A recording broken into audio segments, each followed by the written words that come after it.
Nut Bolt D K Shivakumar ಅವರು, ಸಾಧು ಕೋಕಿಲ ಅವರು, ಚಲನಚಿತ್ರರಂಗ versus ಸರ್ಕಾರ, ಈ ಥರ ತುಂಬ ವಿಷಯಗಳು ನಡೀತಾ ಇದೆ. ಸೊ ಇದರ ಬಗ್ಗೆ ಒಬ್ಬ ನಿರ್ದೇಶಕನಾಗಿ, ರೈಟ್ರಾಗಿ, ಆ್ಯಕ್ಟ್ರಾಗಿ,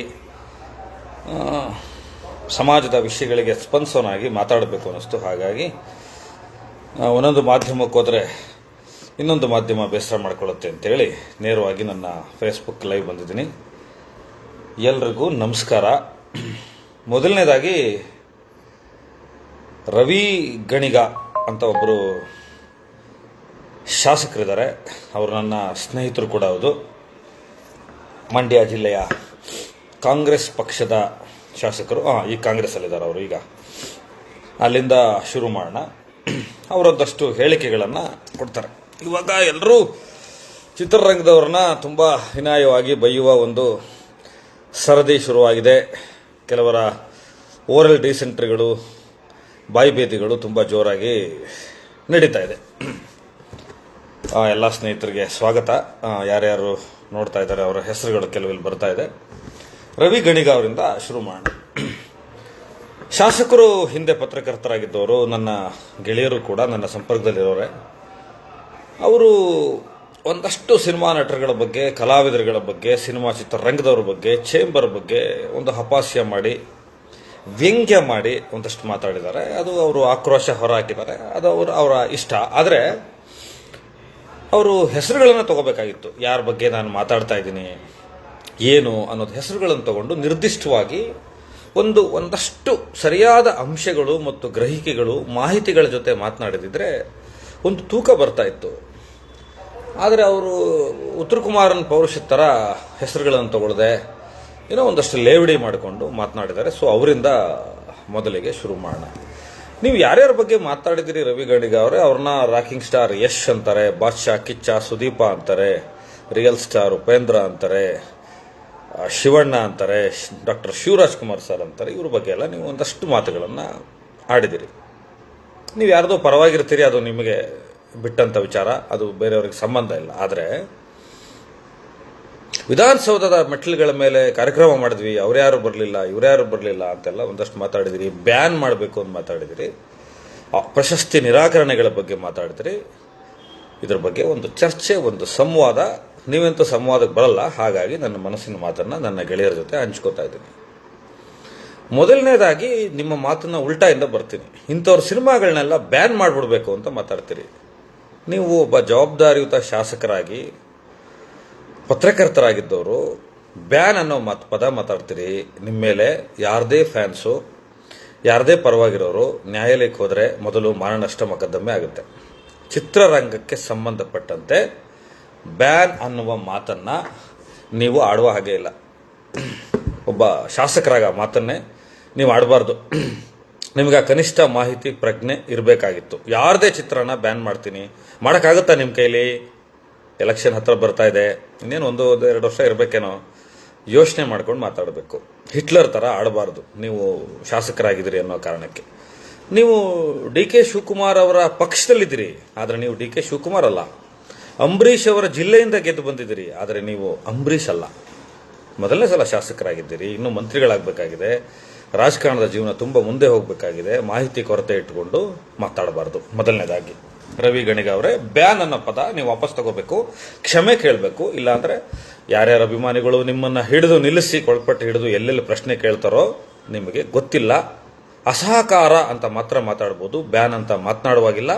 ಇದು ಕಾನೂನು ಬಾಹಿರವಾದಂಥ ಒಂದು ವಿಷಯ. ಎರಡನೇದು, ಯಾರೋ ಒಬ್ರು ನಟ ಟ್ವೀಟ್ ಮಾಡಿಬಿಟ್ರು, ಹಿಂದಿ ಅವಾರ್ಡ್ಗಳು ಕೊಟ್ಟರೆ ಓಡೋಗಿ ತಗೊಂಡ್ಬಿಡ್ತಾರೆ, ಟ್ವೀಟಲ್ಲಿ ತಿರಸ್ಕಾರ ಮಾಡಿಬಿಟ್ರು, ಹಿಂದಿ ಅವಾರ್ಡ್ಗಳಾದ್ರೆ ತಗೋತಾರೆ ಅಂತ ಮಾತಾಡಿದ್ರಿ. ನಿಮಗೊಂದು ಮಾತು ಹೇಳ್ತೀನಿ. ನೀವು ಮಾತಾಡೋದು ಕಿಚ್ಚ, ಸುದೀಪ ಅವ್ರ ಬಗ್ಗೆ. ಅವ್ರ ಹೆಸರನ್ನಾರು ನೀವು ತಗೋಬೋದಾಗಿತ್ತು. ಧೈರ್ಯ ಮಾಡಿ ತಗೊಂಡಿದ್ರೆ ಚೆನ್ನಾಗಿರೋದು. ಈಗ ಎಲ್ಲರ ಪರವಾಗಿ ಒಂದು ಸಮಗ್ರವಾಗಿ ಮಾತನಾಡ್ತಾ ಇದ್ದೀನಿ. ಒಂದೊಂದಕ್ಕೆ ನಿಮಗೆ ಸ್ಪಷ್ಟನೆ ಕೊಡ್ತಾ, ಪ್ರತಿಕ್ರಿಯೆಗಳನ್ನು ಕೊಡ್ತಾ ಹೋಗ್ತಾ ಇದ್ದೀನಿ. 2004ರಿಂದ ಕಿಚ್ಚ ಸುದೀಪ್ ಅವರು ಇದುವರೆಗೂ 21 ವರ್ಷಗಳಲ್ಲಿ ಯಾವುದೇ ಅವಾರ್ಡ್ಗಳನ್ನು, ಹಿಂದಿ, ಕನ್ನಡ ಯಾವುದೇ ಅವಾರ್ಡ್ಗಳನ್ನು ತಗೊಂಡಿಲ್ಲ. ಯಾಕೆ ಅವಾರ್ಡ್ ತಗೊಂಡಿಲ್ಲ? ಮೊದಲನೇದಾಗಿ ಅವರು ಇತ್ತೀಚೆಗೆ ಟ್ವೀಟ್ ಮಾಡಿದ್ದು ಪ್ರಶಸ್ತಿಯನ್ನು ನಯವಾಗಿ ನಿರಾಕರಿಸಿದ್ರು ಬಿಟ್ಟರೆ ತಿರಸ್ಕರಿಸಿದ್ದಲ್ಲ. ಹೇಗೆ ಗೌರವಯುತ ಅಂತ ಡಾಕ್ಟರೇಟನ್ನು ಇನ್ನೂ ಹೆಚ್ಚು ಕೆಲಸ ಮಾಡೋರಿಗೆ, ಸಮಾಜದ ಮುಖವಾಗಿರೋರಿಗೆ ಕೊಡಿ ಅಂತ ಹೇಳಿದ್ರು, ಅದೇ ಥರ ಹೇಳಿದ್ರು ಯೂತ್ಸ್ಗೆ, ಯಂಗ್ಸ್ಟರ್ಸ್ಗೆ, ಯುವಕರಿಗೆ ಕೊಡಿ ಅಂತ. ಅದರ ಹಿಂದೆ ಒಂದು ಯೋಚನೆ ಇತ್ತು, ಒಂದಷ್ಟು ಅವಮಾನಗಳಿದ್ವು. ಬಹುಶಃ ನೀವು ಈವಾಗಿರೋ ಪಕ್ಷದವರೇ ಮಾಡಿದ್ರು ಅಂತ ಕಾಣುತ್ತೆ. ರಂಗ SSLC ಸಿನಿಮಾಗೆ ಅವಾರ್ಡ್ ಬರಬೇಕಾಗಿರುತ್ತೆ, ಸ್ಟೇಟ್ ಅವಾರ್ಡು. ಅದ್ರ ಹಿಂದಿನ ದಿನ ಒಂದು ಅಧಿಕೃತ ಪತ್ರ ಬರುತ್ತೆ ಅವರಿಗೆ ಸರ್ಕಾರದ ಕಡೆಯಿಂದ, ಕಿಚ್ಚ ಸುದೀಪ್ ಅವರಿಗೆ. ಏನಂತ ಬರುತ್ತೆ, ನಿಮಗೆ ರಾಜ್ಯೋತ್ಸವ ಪ್ರಶಸ್ತಿ ಬಂದಿದೆ ಅಂತ. ಆದರೆ ಮರುದಿನ ಬೇರೆಯವ್ರಿಗೆ ಅವಾರ್ಡ್ ಹೋಗಿರುತ್ತೆ. ಎರಡನೇದು, ಜಸ್ಟ್ ಮಾತ್ಮತ್ತಲ್ಲಿ ಕಾರ್ಯಕ್ರಮಕ್ಕೆ ಅವಾರ್ಡ್ ಕಮಿಟಿಯಲ್ಲಿ ಇದ್ದವರೇ ಫೋನ್ ಮಾಡ್ತಾರೆ, ನಿಮಗೆ ಅವಾರ್ಡ್ ಕೊಡ್ತಾ ಇದ್ದೀವಿ ಅಂತ. ಆಗಲೂ ಮರುದಿನ ಬೇರೆಯವ್ರಿಗೆ ಅವಾರ್ಡ್ ಹೋಗುತ್ತೆ. ಈ ಅವಾರ್ಡ್ ಅನ್ನೋದಿದೆಯಲ್ಲ, ರಾಜ್ಯೋತ್ಸವ ಪ್ರಶಸ್ತಿ, ಸರ್ಕಾರ ಮಾಡುವ ಪ್ರಶಸ್ತಿಗಳಿದೆಯಲ್ಲ, ಅದು ಅಸಹ್ಯ ಹುಟ್ಟಿಸುವಷ್ಟು, ರೇಜಿಗೆ ಹುಟ್ಟಿಸುವಷ್ಟು ಲಾಬಿಗಳಿಂದ ಕೂಡಿದೆ. ಯಾಕೆ ಸ್ವಾಮಿ ನೀವು 2024 ತನಕ ಇನ್ನೂ ಅವಾರ್ಡ್ಗಳನ್ನೇ ಕೊಟ್ಟಿಲ್ಲ, ಹಾಗೆ ಕೂತಿದ್ದೀರಾ? ಯಾಕೆ ಸಬ್ಸಿಡಿಗಳು ಕೊಟ್ಟಿಲ್ಲ? ದಯವಿಟ್ಟು ಹೋಗಿ ಶಾಸಕರು, ನೀವು ಹೋಗ್ಬಿಟ್ಟು ಏನೇನು ರಾಜಕೀಯ ನಡೆಯುತ್ತೆ, ಏನೇನು ಅಸಹ್ಯವಾದ ಲಾಬಿಗಳು ನಡೀತವೆ. ಸ್ಟೇಟ್ ಅವಾರ್ಡ್ ಅಂದ್ರೆ ಎಷ್ಟು ಅಸಹ್ಯ ಆಗಿದೆ. ಯಾಕೆ ಸೂಕ್ಷ್ಮವಾದ ಕಲಾವಿದರುಗಳು ಸ್ಟೇಟ್ ಅವಾರ್ಡ್ಗಳನ್ನು ತಗೊಳ್ಳೋದೇ ಇಲ್ಲ? ಯಾಕೆ ಅವರ ಅವಾರ್ಡ್ ಫಂಕ್ಷನ್ಗಳಿಗೆ ಬರಲ್ಲ? ಯಾಕೆ ಅವಾರ್ಡ್ಗಳು ಅಂದ್ರೆ ಅಷ್ಟು ಅಸಹ್ಯ ಪಡ್ತಾರೆ ಅನ್ನೋದನ್ನ ಹೋಗಿ ವಿಚಾರಿಸಿ ನೋಡಿ. ಅವಾರ್ಡ್ಗಳಿಗೆ ಸಂಬಂಧಪಟ್ಟಂತೆ ಯಾಕೆ ಕೋರ್ಟ್ಗಳಿಗೆ ಹೋಗುತ್ತೆ, ಯಾಕೆ ಲಾಬಿಗಳು ನಡೆಯುತ್ತೆ, ಎಂಥ ಜಾತಿ ವ್ಯವಸ್ಥೆ ನಡೆಯುತ್ತೆ, ಇನ್ನೊಂದು ನಡೆಯುತ್ತೆ ಅಂತ ನೋಡಿ. ಸಾಹಸ ಸಿಂಹ ವಿಷ್ಣುವರ್ಧನ್ ಅವರಿಗೆ ಒಬ್ಬರು ಫೋನ್ ಮಾಡ್ತಾರೆ, ನಿಮಗೆ ಅವಾರ್ಡ್ ಕೊಡಿಸ್ತಾ ಇದೀವಿ ಅಂತ. ಒಬ್ಬರು ಪತ್ರಕರ್ತರು, ಇಡಿಯಟ್, ಫೋನ್ ಇಡೋ, ನೀನೇ ನನಗೆ ಅವಾರ್ಡ್ ಕೊಡಿಸೋದು ಅಂತ ಅವಾರ್ಡ್ ತಿರಸ್ಕಾರ ಮಾಡ್ತಾರೆ. ಇದು ದೊಡ್ಡ ಲಾಭಿಗಳಿದೆ. ನಿಮ್ಮ ಯೋಗ್ಯತೆಗೆ ಇನ್ನೂ ಸಬ್ಸಿಡಿ ಕೊಡೋಕ್ಕಾಗಿಲ್ಲ. ಅವಾರ್ಡ್ಗಳನ್ನ 2023 ತನಕ ಕಂಪ್ಲೀಟ್ ಮಾಡೋಕ್ಕಾಗಿಲ್ಲ. ನೆಟ್ಟಿಗೆ ಒಂದು ಫಂಕ್ಷನ್ ಮಾಡಕ್ ಬರಲ್ಲ. 2 ವರ್ಷದಿಂದ ನೀವು ಫಿಲಂ ಫೆಸ್ಟಿವಲ್ ಬಗ್ಗೆ ಆಮೇಲೆ ಬರ್ತೀನಿ, GKVK ಸಭಾಂಗಣದಲ್ಲಿ ಮಾಡಿದ್ರಿ, ಇನ್ನೆಲ್ಲೋ RT ನಗರದಲ್ಲಿ ಮಾಡಿದ್ರಿ, ಭದ್ರಾವತಿ ಲೋಕನಾಥ್ ಅವ್ರ ರಸಮಂಜರಿ ಕಾರ್ಯಕ್ರಮ ಇದಕ್ಕಿಂತ ತುಂಬಾ ಚೆನ್ನಾಗಿರುತ್ತೆ. ಅಷ್ಟು ಕೆಡದಾಗ ಕಾರ್ಯಕ್ರಮ ಮಾಡಿದ್ರಿ. ನಿಮ್ಮ ಫಂಡ್ ಎಷ್ಟು ಮಿಸ್ಯೂಸ್ ಆಗುತ್ತೆ, ಇದೆಲ್ಲ ನಿಮಗೆ ಗೊತ್ತೇ ಇಲ್ಲ. ನೀವು ಸುಮ್ಮನೆ ಮಾತಾಡ್ತಾ ಇದ್ದೀರಾ ಹಿಟ್ಲರ್ಗಳ ತರ. ಅವಾರ್ಡ್ ಕಿಚ್ಚ ಸುದೀಪ್ ಅವರು ತಗೊಳ್ಳೋದಿರೋದಕ್ಕೆ ಕಾರಣ ನಿಮ್ಮದೇ ಸರ್ಕಾರ ಇತ್ತು ಅವಾಗ. ರಂಗ SSLC ಮತ್ತು ಜಸ್ಟ್ ಮಾತಲ್ಲಿ ಸಮಯದಲ್ಲಿ ನೀವು ಮಾಡಿದ ಅವಮಾನಗಳು. ಯಾರಾದರೂ ಇವತ್ತೊಬ್ರು ಅವಾರ್ಡ್ ತಗೊಳ್ಳಲ್ಲ ಅಂತ ಹೇಳಿದ್ರೆ ನಾನು ಅವ್ರನ್ನ ಅಪ್ರಿಷಿಯೇಟ್ ಮಾಡ್ತೀನಿ. ಇವ್ರನ್ನ ಮಾತ್ರ ಅಲ್ಲ, ಯಾವುದೇ ಕಲಾವಿದರಾಗಿರಲಿ. ಯಾಕೆಂದ್ರೆ ಅವಾರ್ಡ್ಗಳು ಆ ಮಟ್ಟಕ್ಕೆ ಹೋಗ್ಬಿಟ್ಟಿದೆ. ಇದು ನಿಮಗೆ ಮಾಹಿತಿ ಇಲ್ಲ. ನಿಮಗೆ ಈಗ ಅವರ ಅಭಿಮಾನಿಗಳು, ನೀವು ಮಂಡ್ಯದಲ್ಲಿ ಹೋದ್ರೂ ಕೇಳ್ತಾರೆ, ಬೆಂಗಳೂರಿಗೆ ಬಂದರೂ ಕೇಳ್ತಾರೆ, ನೀವು ಎಲ್ಲೇ ಹೋದ್ರೂ ನಿಮಗೊಂದು ಪ್ರಶ್ನೆಯನ್ನು ಕೇಳುವ ಒಂದು ಅಭಿಯಾನ ಶುರುವಾಗುತ್ತೆ. ಅದು ನನ್ನಿಂದ ಶುರುವಾಗ್ತಾ ಇದೆ. 2004ರಿಂದ ಕಿಚ್ಚ ಸುದೀಪ್ ಅವರು ಯಾವ್ಯಾವ ಅವಾರ್ಡ್ ತಗೊಂಡಿದ್ದಾರೆ ನೀವು ಹೇಳಬೇಕು. ಏನೋ ಬಾಯಿ ಬೇದಿ ಮಾಡ್ಕೊಂಡ್ಬಿಟ್ಟಿದ್ದೀರಾ. ಹಿಂದಿ ಅವಾರ್ಡ್ ಕೊಟ್ಟರೆ ಓಡೋಗ್ತಾರೆ, ಅದು ತಗೋತಾರೆ. ಎಷ್ಟು ರಿಜೆಕ್ಟ್ ಮಾಡಿದ್ದಾರೆ ಅಂತ ಅದು ನಿರಾಕರಣೆ. ಏನು ಸಮಗ್ರ ಕಾರಣ, ಸಮಚಿತದಿಂದ ಕಾರಣ ಕೊಟ್ಟು ರಿಜೆಕ್ಟ್ ಮಾಡಿದ್ದಾರೆ, ಅದನ್ನು ನಾನು ನಿಮಗೆ ಮಾಹಿತಿ ಕೊಡ್ತೀನಿ. ಆದರೆ ನೀವು ಯಾವ ಅವಾರ್ಡನ್ನು ತಗೊಂಡಿದ್ದಾರೆ ಅಂತ ನೀವು ಜನರಿಗೆ ಹೇಳದೆ ಹೋದರೆ ಅಲ್ಲಿ ತನಕ ಅವ್ರ ಅಭಿಮಾನಿಗಳು ನಿಮ್ಮನ್ನ ಬಿಡಲ್ಲ. ಇದು ಮೊದಲನೇದಾಗಿ ಹೇಳ್ತಾ ಇದ್ದೀನಿ, ವಿಷಯ ತಿಳ್ಕೊಳ್ಳೋದಲ್ಲೇ ಮಾತಾಡಿದ್ರಿ. ಎರಡನೇದು, ಕನ್ನಡ ರಾಜ್ಯೋತ್ಸವ, ಕನ್ನಡದ ವಿಷಯ ಏನೋ ಒಂದಷ್ಟು ಮಾತಾಡ್ಬಿಟ್ಟಿದ್ದೀರಾ. ನೀವೇನೋ ಕನ್ನಡ ಸಾರಸ್ವತ ಲೋಕಕ್ಕೆ, ಕರ್ನಾಟಕದ ಜನಮಾನಸಕ್ಕೆ ನಿಮ್ಮ ಕೊಡುಗೆ ತುಂಬಾ ಅಪಾರವಾದದ್ದು, ಒಪ್ಕೊಳ್ಳೋಣ. ಬುರ್ಜ್ ಖಲೀಫಾದ ಮೇಲೆ ಹೋಗಿ ಕನ್ನಡ ಬಾವುಟ ಆರಿಸಿ ಬರ್ತೀರಾ? ದುಬೈ ಸರ್ಕಾರದಲ್ಲಿ ಜೈಲಿಗೆ ಹೋಗ್ಬೇಕಾಗುತ್ತೆ ನೀವು. ಅಂಥದ್ದೊಂದು ಸಾಹಸ ಮಾಡೋಕ್ಕೆ ಶಕ್ತಿ ಬೇಕು, ಅದಕ್ಕೊಂದು ಕನ್ನಡದ ಅಸ್ಮಿತೆ ಬೇಕು, ತಲೆ ಬೇಕು. ಎಷ್ಟು ಕನ್ನಡದ ಶಾಲೆಗಳ ದತ್ತು ತಗೊಂಡು ನಡೆಸ್ತಾ ಇದ್ದೀರಾ ನೀವು? ಕೋವಿಡ್ ಸಂದರ್ಭದಲ್ಲಿ ಏನೇನು ಮಾಡಿದ್ರು ಕಿಚ್ಚ ಸುದೀಪ್ ಅವರು? ಇದೆಲ್ಲದರ ಆಚೆಗೆ ಸಾಹಿತ್ಯ ಲೋಕವು ತುಂಬ ಮುಖ್ಯ, ರಂಗಭೂಮಿಯೂ ತುಂಬ ಮುಖ್ಯ, ಸಿನಿಮಾ ಕ್ಷೇತ್ರವೂ ತುಂಬ ಮುಖ್ಯ, ಹಾಗೆ ರಾಜಕಾರಣವೂ ತುಂಬ ಮುಖ್ಯ. ಯಾಕಂದ್ರೆ ನೀವು ಆಡಳಿತದಲ್ಲಿ ಇರ್ತೀರ, ಅಧಿಕಾರದಲ್ಲಿ ಇರ್ತೀರ. ಅಷ್ಟು ಬಿಟ್ರೆ ಈ ಜಗತ್ತಿನ ಪ್ರತಿಯೊಂದು ವಿಭಾಗವೂ ಅವ್ರವ್ರಿಗೆ ಮುಖ್ಯ ಆಗಿರುತ್ತೆ. ಹೀಗೆಳಿಬಾರ್ದು. ಅವರು ನೀವೇನೋ ನಿಮ್ಮನೆ ಆಳುಗಳಲ್ಲ ಇವರೆಲ್ಲ. ನೀವು ವಿಧಾನಸೌಧದ ಮೆಟ್ಲ ಮೇಲೆ ಕಾರ್ಯಕ್ರಮ ಮಾಡಿದ್ರು ಅಂದ ತಕ್ಷಣ ಓಡ್ ಬರಬೇಕಾಗಿಲ್ಲ. ಅದನ್ನ ಆಮೇಲೆ ವಿಷಯಕ್ಕೆ ಬರ್ತೀನಿ. ಸಾಧು ಕೋಕಿಲ ಅವರು ತಪ್ಪಿದೆ ಇಲ್ಲಿ. ಪಾಪ ನಿಮ್ಗಳಿಗೆ ಮಾಹಿತಿ ಇಲ್ಲ, ಹಿಟ್ಲರ್ಗಳ ತರ ಆಡ್ತಾ ಇದ್ದೀರಾ. ಮೊದಲು ಯಾವೊಬ್ಬ ಮನುಷ್ಯ ಕನ್ನಡಕ್ಕೆ ಏನಾಗಿದೆ, ಹಿಂದಿ ರಾಷ್ಟ್ರ ಭಾಷೆ ಅಂತ ಅಜಯ್ ದೇವಗನ್ ಹೇಳಿದಾಗ, ಇದೀ ಹಿಂದಿ ಸಂಸ್ಕೃತಿನ, ಹಿಂದಿ ಕಲ್ಚರ್ನ, ಹಿಂದಿ ಸಿನಿಮಾ ಲ್ಯಾಂಡ್ನ ಎದುರಾಕೊಂಡು ಯಾರು ಮಾತಾಡಿದ್ರು? ಎಲ್ಲಿದ್ರಿ ನೀವು ಅವಾಗ? ಮನೆ ಮನೆಗೆ ಕನ್ನಡದ ಬಾವುಟ ಅಭಿಯಾನಗಳನ್ನು ಯಾರು ಮಾಡ್ತಾರೆ? ಯಾರು ಅದಕ್ಕೆ ಪ್ರೋತ್ಸಾಹ ಕೊಡ್ತಾರೆ? ಯಾವ್ಯಾವ ನಟರಿದ್ದಾರೆ? ಕನ್ನಡಕ್ಕೆ ಅವ್ರ ಕೊಡುಗೆಗಳೇನಿರುತ್ತೆ? ಕನ್ನಡದಿಂದಾನೇ ಇವರೆಲ್ಲ ಬೆಳೆದಿರೋದು. ಕನ್ನಡಕ್ಕಿಂತ ದೊಡ್ಡವ್ರು ಯಾರೂ ಅಲ್ಲ. ಆದರೆ ಮಾತನಾಡುವಾಗ ನಿಮಗೊಂದು ಯೋಗ್ಯತೆ ಇರಬೇಕು, ನಿಮಗೊಂದು ಮನ್ನಣೆ ಇರಬೇಕು, ನಿಮಗೊಂದಷ್ಟು ಮಾಹಿತಿ ಇರಬೇಕು. ಈಗ ನೀವು ಚಾನಲ್ ನಡೆಸ್ತಾ ಇದ್ರೆ ನಿಮ್ಮ ಚಾನಲ್ನ ಕಟ್ಟ ಕಡೆಯ ವರದಿಗಾರನ ಕೇಳಿದ್ರು ಒಂದಷ್ಟು ಮಾಹಿತಿ ಕೊಟ್ಟಿರೋರು ನಾವು. Don't copy Ambareesh. ಮಂಡ್ಯದಿಂದ ಬಂದಿದ್ದೀರಾ ಅಂದ ತಕ್ಷಣ ಆ ರಾಜಕಾರಣ ನಿಮ್ಮ ಕೈಲಿ ಮಾಡೋಕ್ಕಾಗಲ್ಲ. ಸ್ವಲ್ಪ ಗಮನ ಇಟ್ಕೊಂಡು ಮಾತನಾಡ್ಬೇಕು ನೀವು. ಆಮೇಲೆ ಮೇಕೆದಾಟು ಅಂತ ಒಂದು ಯೋಜನೆಯನ್ನು ಕಾಂಗ್ರೆಸ್ ಪಕ್ಷ ಶುರು ಮಾಡುತ್ತೆ. ಅದರ ಬಗ್ಗೆ ನನಗೆ ನಿಮಗಿಂತ ಹೆಚ್ಚು ಮಾಹಿತಿ ಇದೆ. ನಾನು ಆವಾಗ ಬಿಗ್ ಬಾಸ್ ಇಂದ ಬಂದಿದ್ದೆ. ನನಗೂ ಡಿ ಕೆ ಶಿವಕುಮಾರ್ ಅವರ ಆಫೀಸಿಂದ ಕರೆ ಬಂದಿತ್ತು ಪಾದಯಾತ್ರೆಗೆ ಬರೋಕ್ಕೆ. ಆವಾಗ ಕೋವಿಡ್ ತುಂಬ ತೀವ್ರ ಥರದಲ್ಲಿತ್ತು. ಹಾಗಾಗಿ ನಾವು ಬೇರೆ ಥರದಲ್ಲಿ ಸಪೋರ್ಟ್ ಮಾಡಿದ್ವಿ. ಆ ಯೋಜನೆ ಬಗ್ಗೆ ನನಗೆ ಇವತ್ತು ಗೌರವ ಇದೆ, ನನಗೆ ಒಮ್ಮತ ಇದೆ ಅದರ ಬಗ್ಗೆ. ಒಂದು ಪಕ್ಷದ ಕಾರ್ಯಕ್ರಮಕ್ಕೆ ಸಿನಿಮಾದವ್ರು ಬರಲಿಲ್ಲ ಅಂತ ನೀವು ಅಧಿಕಾರಕ್ಕೆ ಬಂದಾಗ ಸೇಡಿನ ರಾಜಕಾರಣ ಮಾತಾಡೋದಿದೆಯಲ್ಲ, ಇದು ತಮಿಳುನಾಡು ಮಾದರಿ ಆಗುತ್ತೆ. ಇಲ್ಲಿ ಯಾರು ಸಹಿಸ್ಕೊಳ್ಳಲ್ಲ ಇದನ್ನ. ಕಾಂಗ್ರೆಸ್ ಪಕ್ಷ 100 ಕಾರ್ಯಕ್ರಮ ಮಾಡುತ್ತೆ, ಬಿಜೆಪಿ ಪಕ್ಷ 100 ಕಾರ್ಯಕ್ರಮ ಮಾಡುತ್ತೆ, JDS 100 ಕಾರ್ಯಕ್ರಮ ಮಾಡುತ್ತೆ. ಅದಕ್ಕೆಲ್ಲ ಸಿನಿಮಾದವ್ರು ಹೋಗಬೇಕು ಅಂತೇನು ಕಾನೂನಿಲ್ವಲ್ಲ. ಡಿ ಕೆ ಶಿವಕುಮಾರ್ ಅವರೇ, ಗಣಿಗ ರವಿ ಅವರೇ, ಇದವ್ರ ಕಾನೂನಿದೆಯಾ? ಸಾಧು ಕೋಕಿಲ ಅವರಿಗೆ ನಿಮ್ಮ ಪಕ್ಷದ ಬಗ್ಗೆ ಒಲವಿತ್ತು, ಬಂದರು, ರಸಮಂಜರಿ ನಡೆಸಿದ್ರು, ಪಾದಯಾತ್ರೆ ಮಾಡಿದ್ರು, ಉರುಳ್ಕೊಂಡು ಬೆಂಗಳೂರು ತನಕ ಬಂದರು, ಕಟ್ ಮಾಡಿದ್ರೆ ಚಲನಚಿತ್ರ ಅಕಾಡೆಮಿ ಅಧ್ಯಕ್ಷರಾಗಿದ್ರು ಅಲ್ವಾ? ಅದು ಅವರಿಷ್ಟ. ಅದು ನಿಮ್ಮ ಪಕ್ಷ ಸಂಘಟನೆ ಮಾಡುವ ಕಾರ್ಯಕ್ರಮಗಳಿಗೆ ಬಂದಿಲ್ಲ ಅನ್ನೋ ಕಾರಣಕ್ಕೆ ಇವ್ರು ಯಾರಿಗೂ ಕನ್ನಡದ ಮೇಲೆ ಪ್ರೀತಿ ಇಲ್ಲ ಅಂತ ಮಾತಾಡ್ಬಿಟ್ರೆ ಹಿಟ್ಲರ್ಗಳ ನೀವು? ನಿಮ್ಮ ಸೌಂಡ್ ಹಿಟ್ಲರ್ಗಳ ಥರ ಇದೆ ಚಿತ್ರರಂಗದವ್ರ ಮೇಲೆ. ಕಾಂಗ್ರೆಸ್ 1000 ಕಾರ್ಯಕ್ರಮ ಮಾಡುತ್ತೆ, ಬಿಜೆಪಿ 1000 ಕಾರ್ಯಕ್ರಮ ಮಾಡುತ್ತೆ.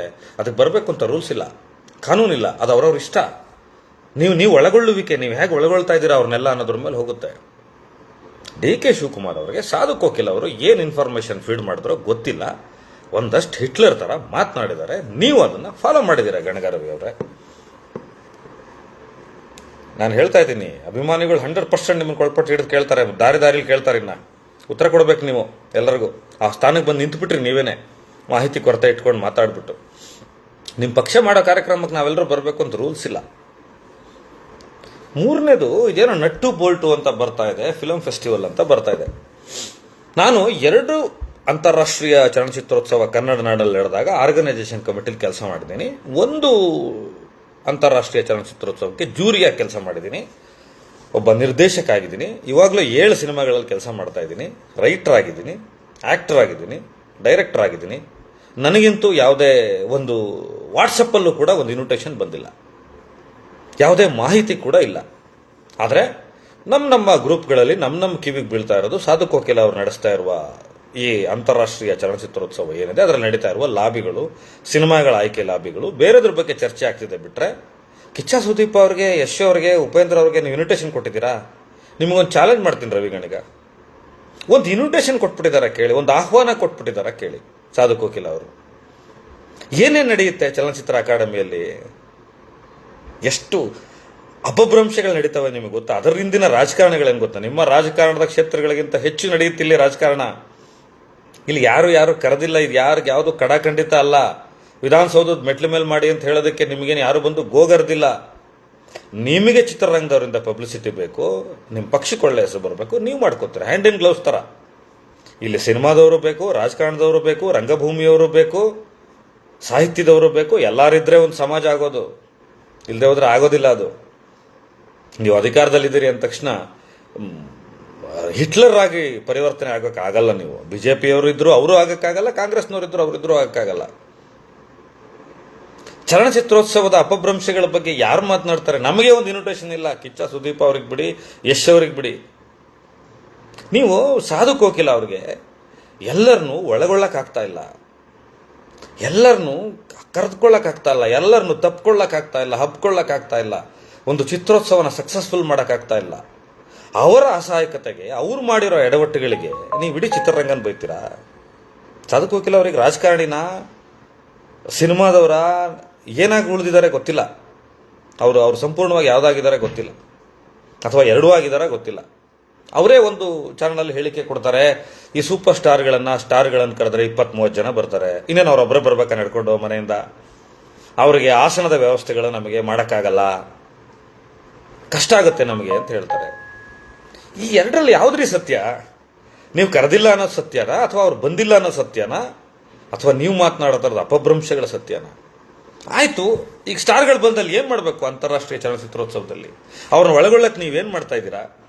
ಅವ್ರ ಜೊತೆ ಹೊಸ ನಾಯಕ ನಟರುಗಳ ಜೊತೆ ಒಂದು ವಿಚಾರ ಸಂಕಿರಣ ಇಡ್ತಾ ಇದ್ದೀರಾ? ಹೊಸದಾಗಿ ಸಿನಿಮಾ ಬಂದಿರೋರಿಗೆ, ಕಲಾವಿದರುಗಳಿಗೆ ಒಂದು ಸಂವಾದ ಇಡ್ತಾ ಇದ್ದೀರಾ? ಅವ್ರನ್ನ ಒಳಗೊಳ್ತಾ ಇದ್ದೀರಾ? ಭಾಗವಹಿಸೋಕೆ ತಗೋತಾ ಇದ್ದೀರಾ? ಏನೂ ಇಲ್ಲ. ನಿಮಗೆ ಪ್ರೋಗ್ರಾಮ್ ಕನ್ಸ್ಟ್ರಕ್ಟ್ ಮಾಡೋಕ್ಕೆ ಬರ್ತಾ ಇಲ್ಲ. ಅದೇ ಚರ್ವಿತ ಚರ್ವಣ ಲಾಬಿ ಕಾರ್ಯಕ್ರಮ, ಗುಂಡು ಪಾರ್ಟಿ ಮುಗಿದೋಗುತ್ತೆ. ಇದೇ ತಾನೇ ನಡೆಯೋದು ಚಲನಚಿತ್ರೋತ್ಸವ ಅಂದರೆ. ಯಾವ್ಯಾವ ಥರದ ಸಿನಿಮಾಗಳು ಬರ್ತಾ ಇದೆ ಗೊತ್ತಾಗ್ತಾ ಇದೆಯಾ ನಿಮಗೆ? ಎಷ್ಟು ಸಿನಿಮಾ ಆಸಕ್ತ ಸ್ಟೂಡೆಂಟ್ಸ್ಗಳಿದ್ದಾರೆ ಕರ್ನಾಟಕದಲ್ಲಿ, ಅವ್ರ ಮನಸ್ಸು ಎಳಿತಾ ಇದ್ದೀರಾ? ಒಂದು ದುಡ್ಡು ಹೊಡೆಯೋ ಕಾರ್ಯಕ್ರಮ ಇದು. ಇದ್ರ ಬಗ್ಗೆ ಮಾತಾಡಿದ್ರೆ ತುಂಬ ದೊಡ್ಡ ದೊಡ್ಡ ವಿಷಯಗಳಿದೆ. ಇದಕ್ಕೆ ನೀವು ಪಾಲ್ದಾರರು. ಡಿ ಕೆ ಶಿವಕುಮಾರ್ ಅವರು ಪಾಲ್ದಾರರು ಇದಕ್ಕೆ. ಡಿ ಕೆ ಶಿವಕುಮಾರ್ ಅವರು ಇನ್ನೂ DCM ಈಗಲೇ ಹಿಂಗೆ ಮಾತಾಡ್ತಾ ಇದ್ದಾರೆ. ರವಿ ಗಣಿಗ ಅವರೇ, ನೀವು ಮರ್ತು ಬಿಟ್ರಿ ಡಿ ಕೆ ಸುರೇಶ್ ಅವ್ರಿಗೆ ಏನಾಯ್ತು ಅಂತ. ಈ ಟೋನ್ಗೆ ಹಂಗಾಗಿದ್ದು.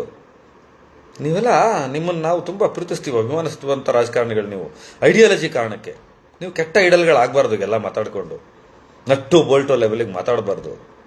ಯಾರಪ್ಪನ ಮನೆ ಸ್ವತ್ತು ಅಲ್ಲ ರಾಜಕಾರಣ, ನಿಮ್ಮಪ್ಪನ ಮನೆ ಸ್ವತ್ತು ಅಲ್ಲ ವಿಧಾನಸೌಧ, ಸಿನಿಮಾನೂ ಯಾರಪ್ಪನ ಮನೆ ಸ್ವತ್ತು ಅಲ್ಲ. ನಿಮ್ಗೆಲ್ಲರನ್ನೂ ಒಳಗೊಳ್ಳಕ್ಕೆ ಆಗ್ತಾ ಇಲ್ಲ. ಎಲ್ಲರನ್ನೂ ಒಂದು ಗುಂಪಾಗಿ ಸೇರ್ಸೋಕ್ಕಾಗ್ತಾ ಇಲ್ಲ ನಿಮ್ಮ ಕೈಲಿ, ನಿಮ್ಮ ಅಕಾಡೆಮಿ ಕೈಲಿ ಆಗ್ತಾ ಇಲ್ಲ. ಕೋವಿಡ್ ಕಾಲದಿಂದನೂ ಹಗರಣಗಳು ನಾನು ಹೇಳಬಲ್ಲೆ ಏನೇನಾಗಿದೆ ಅಂತ. ದೊಡ್ಡ ದೊಡ್ಡ ಸೀನಿಯರ್ ಪ್ರೊಡ್ಯೂಸರ್ಸ್ಗಳನ್ನ ಸಾಲು ಭಿಕ್ಷುಕರ ಥರ ನಿಲ್ಲಿಸಿದ್ರಿ ನೀವು ಫಿಲಮ್ ಚೇಂಬರ್ ಮುಂದೆ. 4,000 ರೂಪಾಯಿದ ರೇಷನ್ ಕಿಟ್ ಕೊಡ್ತೀನಿ ಅಂತ ದೊಡ್ಡ ದೊಡ್ಡ ವಿವಾದಗಳಾಗಿದೆ. ಈ ಅಕಾಡೆಮಿ ರಾಜಕಾರಣ ಅಂದ್ರೇನು, ಚೇಂಬರ್ ರಾಜಕಾರಣ ಅಂದ್ರೇನು, ನಿಮ್ಗಳ ಕಥೆ ಏನು? ನಿಮಗೂ ಸರ್ಕಾರಕ್ಕೆ ಇರೋ ಬ್ರಿಡ್ಜ್ ಅದು ಅಕಾಡೆಮಿ ಏನು ಕೆಲಸ ಮಾಡ್ತಾ ಇದೆ? ಇದೆಲ್ಲ ಯೋಚನೆ ಮಾಡಿ ಮಾತನಾಡಬೇಕಾದಂಥ ವಿಚಾರ. ಇನ್ನು ರಮ್ಯಾ ಅವ್ರು ಹೇಳಿದ್ದಾರೆ ಡಿ ಕೆ ಶಿವಕುಮಾರ್ ಅವರು ಮಾತಾಡೋರು ಸರಿ ಅಂತ. ಸರಿ, ರಮ್ಯಾ ಅವ್ರು ಬಂದ್ಬಿಟ್ರಾ ವಿಧಾನಸೌಧದ ಮೆಟ್ಲ ಮೇಲೆ? ಇನ್ಮೇಲೆ ರಮ್ಯಾ ಅವರೆಲ್ಲ ಕನ್ನಡದ ಕಾರ್ಯಕ್ರಮಗಳಿಗೆ ಬಂದ್ಬಿಡ್ತಾರಾ? ರಮ್ಯಾ ಅವರು XMP ರಾಜಕಾರಣಿ, ಅವರು ಸಾಲದಕ್ಕೆ ಸಿನಿಮಾದ ಬಹು ದೊಡ್ಡ ತಾರೆ. ಅವರು ಸಿಗ್ತಾರ ಸಾರ್ವಜನಿಕರಿಗೆ ಇನ್ಮೇಲೆ? ಅವರು ಅವ್ರ PR ಸೆಕ್ಷನ್ ಫೋನ್ ಎತ್ತುತ್ತಾ ಹೋಗ್ಲಿ. ಒಂದು ಪಕ್ಷಕ್ಕೆ ಸಪೋರ್ಟ್ ಮಾಡಬೇಕು. ನಿಜ, ನನಗೂ ಕಾಂಗ್ರೆಸ್ ಪಕ್ಷದ ಬಗ್ಗೆ ಒಲವಿದೆ, ಗೌರವ ಇದೆ. ಹಾಗಂತ ತೀರಾ ಈ ಲೆವೆಲ್ಗೆ ಇಳಿಬಾರ್ದು. ಈ ಥರದೊಂದು ಸಾಂಸ್ಕೃತಿಕ ರಾಜಕಾರಣ ಇದು. ಈ ಥರದ್ದು ಕೆಟ್ಟದಾಗಿ ಮಾಡಬಾರ್ದು, ಇಷ್ಟು ಕೆಟ್ಟದಾಗಿ ಮಾಡಬಾರ್ದು. ಯಾವುದೇ ಪಕ್ಷದವ್ರು ಇರಲಿ, ಅವರು ನೀವು ಯಾರೇ ಇರಲಿ. ನಿಮ್ಮ ಪಕ್ಷ ಬಂದಿದೆಯಲ್ಲ ಈಗ, ಮೇಕೆದಾಟು ಯೋಜನೆ ಯಾಕೆ ಮಾಡಿಲ್ಲ ನೀವಿನ್ನು? ಅದರ ಬಗ್ಗೆ ಪ್ರಸ್ತಾಪಗಳು ಯಾಕಾಗಿಲ್ಲ? ಯಾಕೆ ಇನ್ನೂ ನ್ಯಾಯಾಲಯದ ಮಟ್ಟದಲ್ಲಿ ನಿಲ್ಲಿಸ್ಬಿಟ್ರಿ ಅದನ್ನು? ಎಷ್ಟು ವರ್ಷ ಆಯಿತು ನಿಮ್ಮ ಪಕ್ಷ ಅಧಿಕಾರಕ್ಕೆ ಬಂದು? ರವಿಗಣಿಗ, ನಿಮಗೊಂದು ಪ್ರಶ್ನೆ ಕೇಳ್ತೀನಿ. ಕೆಂಪೇಗೌಡರು ಸ್ಮಾರಕ ಕಟ್ಟಿದ್ರೇನ್ರಿ ನೀವು? ಒಕ್ಕಲಿಗರಲ್ವಾ? ಡಿ ಕೆ ಶಿವಕುಮಾರ್ ನೀವು ಒಕ್ಕಲಿಗರಲ್ವಾ? ಕನ್ನಡದ ಸಂಸ್ಕೃತಿ, ನೆಲ, ಜಲ ಏನು ಬಂದಾಗ ಬಾಯಿ ಬೇದಿ ಮಾಡ್ಕೊಂಡ್ಬಿಡ್ತೀರ ಟೈಮ್ ಬಂದಾಗ. ಹೋಗ್ರಿ, ಕೆಂಪೇಗೌಡರು ಸ್ಮಾರಕ ಕಟ್ಟಿ ಅದನ್ನು ಇಟ್ಕೊಂಡು ಇನ್ನೂ ರಾಜಕಾರಣ ಮಾಡ್ತಾ ಇದ್ದೀರಲ್ಲ. ದುಡ್ಡಿಲ್ವಾ ನಿಮ್ಮ ಹತ್ರ? ಜಾಗ ಇಲ್ವಾ? ಇಚ್ಛಾಶಕ್ತಿ ಇಲ್ವಾ?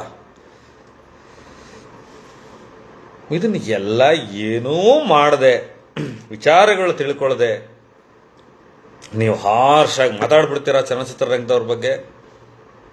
ಆಡಳಿತದಲ್ಲಿದ್ದೀರಾ ಅಂತ ಎಲ್ಲರೂ ಕೇಳಿಸ್ಕೊಂಡ್ಬಿಡ್ಬೇಕು. ಈಗ ರವಿ ಗಾಣಿಗ ಅವರಿಗೆ ಹೋದಲ್ಲೆಡೆ ಎಲ್ಲ ಪ್ರಶ್ನೆ ಕೇಳಲಾಗುತ್ತದೆ ಅಭಿಮಾನಿಗಳಿಂದ. ಏನಂತ? 2004ರಿಂದ 2025ರವರೆಗೆ ಕಿಚ್ಚ ಸುದೀಪ್ ಅವರು ಯಾವ ಅವಾರ್ಡ್ ರಿಜೆಕ್ಟ್ ಮಾಡಿದ್ದಾರೆ, ಯಾವ್ಯಾವುದನ್ನು ತಗೊಂಡಿದ್ದಾರೆ. ಅದೇ ಶಿವಣ್ಣ ಅವ್ರಿಗೆ ಅವಾರ್ಡ್ ಕೊಡಬೇಕು ಅಂದಾಗ, ಖಾಸಗಿ ಚಾನಲ್ಗಳು ಮಾಡಿದಾಗ, ರಮ್ಯಾ ಅವ್ರಿಗೆ ಅವಾರ್ಡ್ ಕೊಡಬೇಕು ಅಂದಾಗ ಬಂದಿದ್ದಾರೆ ಅವಾರ್ಡ್ ಕೊಡೋಕ್ಕೆ. ಯಶ್ ಅವ್ರದ್ದೇನು ಕನ್ನಡ ವಿರೋಧಿ ನೀತಿ ನಿಮಗೆ ಕಂಡಿದ್ದು ನಿಮ್ಮ ಕಾರ್ಯಕ್ರಮಗಳಿಗೆ ಬಂದಿಲ್ಲ ಅಂತನಾ? ಕರೆದಿದ್ದೀರಾ ನೀವು? ಸಾಧು ಕೋಕಿಲ ಹೋಗಿದ್ದಾರೆ ಕರೆಯೋಕ್ಕೆ? ಮಾಹಿತಿ ಇದೆಯಾ ಅವ್ರಿಗೆ? ಅವರೇ ಹೇಳ್ತಾರೆ, ನಿಮ್ದು ಯಾವ್ದ್ರಿ ಸರ್ಕಾರ, ಏನು ಯೋಗ್ಯತೆ ನಿಮ್ಮದು? 20-30 ಜನ ಬರ್ತಾರೆ, ಒಬ್ಬ ಸ್ಟಾರ್ ಬಂದರೆ ಅವ್ರಿಗೆ ಸೀಟ್ ಹಾಕೋಕ್ಕಾಗಲ್ಲ, ಅವ್ರಿಗೆ ಚೇರ್ ವ್ಯವಸ್ಥೆ ಮಾಡೋಕ್ಕಾಗಲ್ಲ, ಅವ್ರನ್ನೆಲ್ಲ ನೋಡ್ಕೊಳ್ಳೋಕ್ಕಾಗಲ್ಲ ಅಂತ ಹೇಳಿದೆ ನಿಮ್ಮ ಚಲನಚಿತ್ರ ಅಕಾಡೆಮಿ ಅಧ್ಯಕ್ಷ. ಮತ್ತೆ ಯಾಕೆ ಮಾಡ್ತೀರಾ ಕಾರ್ಯಕ್ರಮ? ಇಲ್ಲಿ ಲೈವಲ್ಲಿ ಇದಾರಲ್ಲ ಇವರೆಲ್ಲ, ಸಿನಿಮಾದವ್ರು ಇದ್ದಾರೆ, ಇವ್ರಿಗೆಲ್ಲ ಇನ್ವಿಟೇಷನ್ ಹೋಗಿದೆಯಾ ಕೇಳಿ ಯಾರಿಗಾದ್ರು? ಒಂದು ಆಹ್ವಾನ ರೀ, ಒಂದು ಮರ್ಯಾದೆ. ಡಿಜಿಟಲ್ ಮೀಡಿಯಾ ಇದೆ ಇವಾಗ, ಇಂಥದ್ದು ಸಿನಿಮಾಗಳು ಬರ್ತಾ ಇದೆ, ಹೀಗೊಂದು ಕಾರ್ಯಕ್ರಮ ನಡೆಸ್ತಾ ಇದ್ದೀವಿ.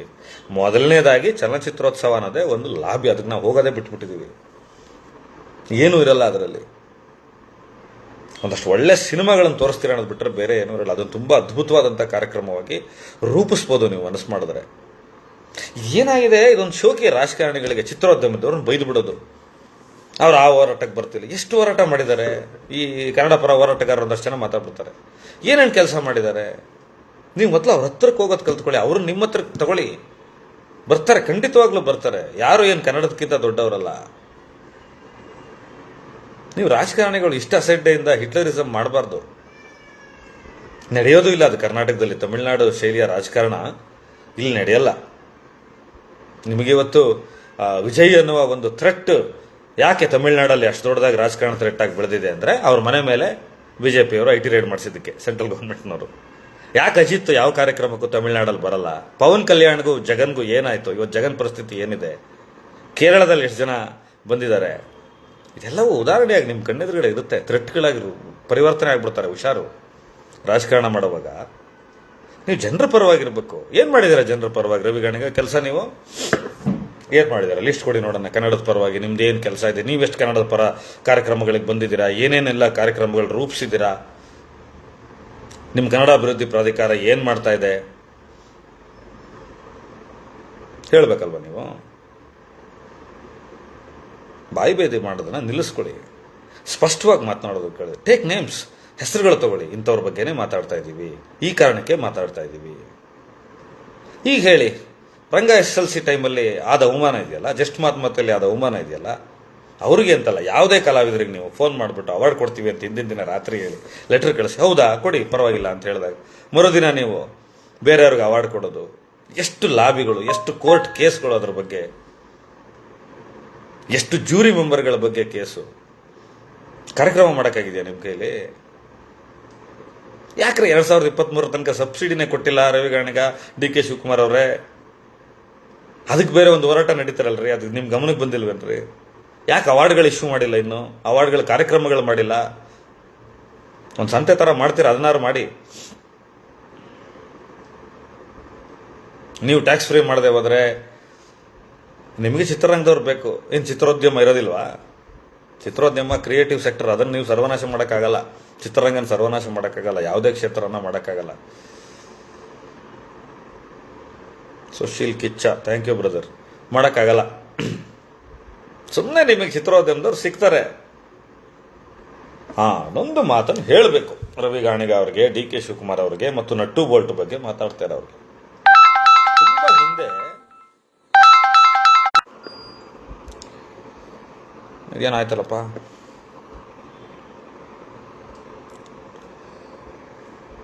ಬರ್ತಾ ಇದೆಯಾ? ತುಂಬ ಹಿಂದೆ ಜನತಾ ಟ್ಯಾಕೀಸ್ ಅಂತ ಒಂದು ಪ್ರಸ್ತಾಪನ ಕೊಟ್ಟರು. 12 ರೂಪಾಯಿ ಟಿಕೆಟ್ಗೆ ಕೊಡುವಂಥ ಥಿಯೇಟರ್ಗಳನ್ನು ಬಸ್ ಸ್ಟ್ಯಾಂಡ್ಗಳಲ್ಲಿ ಕಟ್ಟೋದು. ಸಿದ್ದರಾಮಯ್ಯನವ್ರ ಹತ್ರ ಫೈಲ್ ಇದೆ ನೋಡಿ. ಯಾಕೆ ಮಾಡಲಿಲ್ಲ ಅದನ್ನ? ಸರ್ಕಾರಕ್ಕೆ ಸಿಕ್ಕಾಪಟ್ಟೆ ಹಣ ಬರ್ತಾ ಇತ್ತು ಜನತಾ ಟ್ಯಾಕೀಸ್ ಕೊಟ್ಟಿದ್ರೆ.